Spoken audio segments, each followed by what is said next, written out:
it's Christine here with Express to Impress, and today I'll be talking about interviewing in a second language. Speaking in a second language is tough. Interviewing is tough. Doing both of them at the same time? Well, it can feel like walking into the lion's den. It's not for the faint of heart. And yet, there's a lot of brave souls out there who are willing to do what it takes to land a job in their second language. So today I want to tell you a story about when I interviewed in Spanish, which is my second language, and share my top 5 tips for how you can succeed in an interview in your second language. Then we'll look at the idioms I use in this episode. During my first year of college, I did what many students do. I attended classes while working part-time at an internship. As graduation neared, the company offered me a full-time position, but I did not want to start my career there. So I graduated and kept working as an intern while searching for jobs. I had an income and leverage as I set out to land a job I really wanted. I applied for some jobs in Spanish and some in English. I'm not a native Spanish speaker, but I studied it in high school and college, earned a minor in Spanish, and studied it abroad in Costa Rica and Mexico for about 15 weeks total. My Spanish was the best it had ever been, but I was not fluent by any stretch of the imagination. My biggest challenge was figuring out what verb tense to use. I did love the idea of being fluent in Spanish one day, and I figured that landing a job in Spanish could help me get there. Plus, I'd worked so hard to learn Spanish. I did not want to be like so many people who study another language for years and then forget everything. So I applied for a job that required Spanish, and boom, I landed an interview. To prepare, I checked out Audiobooks by Isabel Allende. I listened to them every day and every chance I could. I also volunteered at a nonprofit organization where I helped Spanish-speaking children with their homework. I felt way more comfortable speaking in Spanish with children than adults because kids are just so accepting and they were excited that I was spending time with them. They didn't mind that my Spanish wasn't perfect. If I got the job, I would be meeting with pregnant teenage girls and their families regularly to explain, in Spanish, the resources available to them so that the girls could have healthy pregnancies and births. The employer wanted to make sure I knew exactly what I was getting myself into and test my Spanish language skills, so they had me shadow a potential coworker. I tagged along and entered families' homes, sat on their couches, listened, and exchanged pleasantries. I also observed a prenatal class led in Spanish, which would be part of my job responsibilities. It was an incredibly intimate work setting. While I was excited to envision a new path for my life, I was way out of my comfort zone and felt intimidated. I knew I didn't need to be fluent to land the job, but I was only understanding about 50% of what they were saying in Spanish. This was prenatal vocabulary after all, not exactly textbook Spanish. I knew I needed to improve my Spanish a lot to do well at the job. But even though I felt in over my head, I showed enthusiasm and confidence to the woman I was shadowing. I passed the initial screening, and the employer called me in for an interview. So when I arrived, I saw a long rectangular table filled with my interviewers. I sat down and told them I wanted the job. I told them I loved the idea of helping soon-to-be mothers get the resources they needed to provide for their children. I expressed how excited I was to work in Spanish and that I would go above and beyond to expand my Spanish vocabulary so that I could do well at the job. I also expressed my shock by how generous their benefits were. I said all of this in my far from perfect Spanish. I could tell they were interested in hiring me. My confidence and enthusiasm had rubbed off on them, and they saw my potential. I left feeling on top of the world. So ultimately, I received a generous offer and a higher starting salary because of my Spanish language skills. And you know what? I didn't take it. As much as I was excited about that job, I had just interviewed in English at an international organization where I also got a job offer, but at a lower salary. I decided the international organization was where I wanted to work most, and I convinced them to match the salary I had been offered for the Spanish-speaking role. So that's my experience interviewing in my second language. Scary, but not traumatizing. I still feel proud knowing I put myself out there in Spanish.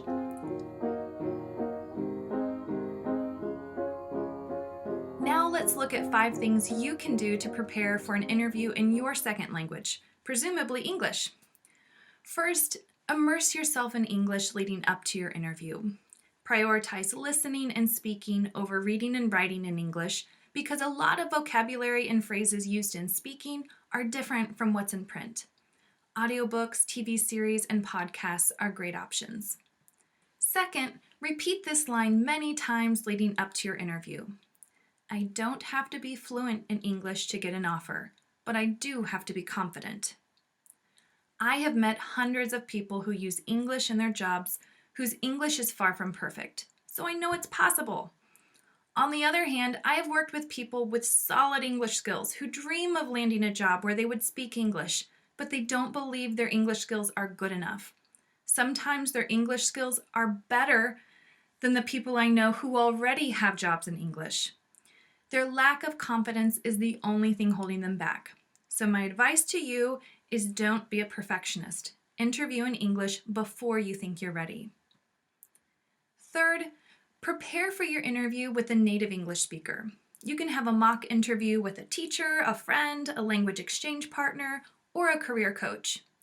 Once you identify some questions the interviewer could ask you, come up with some speaking points. You don't need a full script and you shouldn't memorize your answers. If you do, it could backfire. You will sound robotic and the employer will suspect you don't have strong English skills. For any interview, just be sure to practice introducing yourself and talking about your strengths and weaknesses, why you want to work for the employer, what you have to offer the employer, and your credentials. You want to connect with the interviewer and understand each other. If you don't understand a question, ask the interviewer to repeat it or phrase it in another way. And check for signs that your interviewer understands you. If they have a confused look on their face or they tell you they don't understand you, explain what you're talking about in another way. A mock interview is a safe place to practice and make mistakes. Fourth, record yourself answering mock interview questions.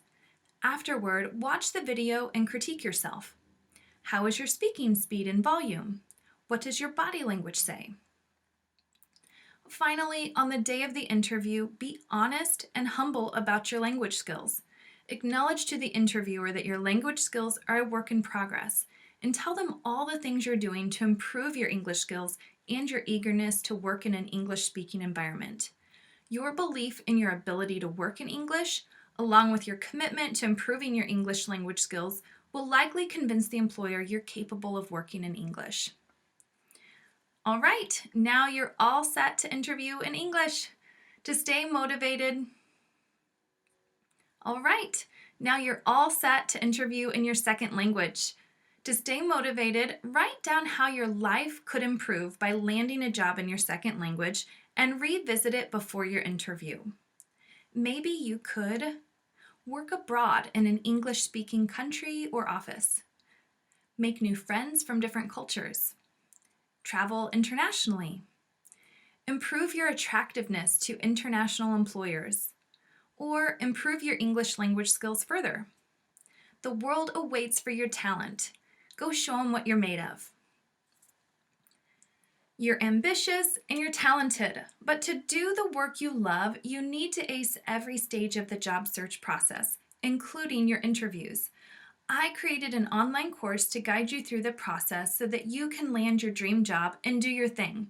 You can learn more and watch free previews of the course at www.express-to-impress.com.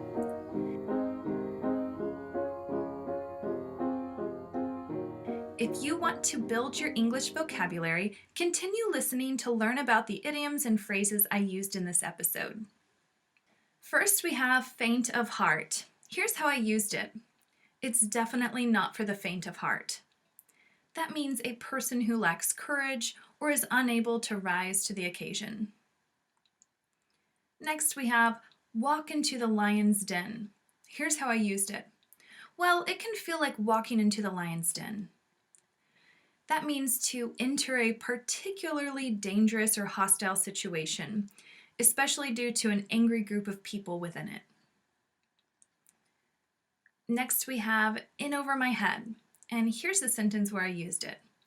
Honestly, I felt in over my head, and yet I showed enthusiasm and confidence to the woman I was shadowing.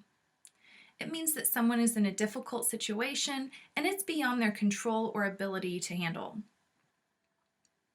All right, next we have by any stretch of the imagination. And here's the sentence where I used it.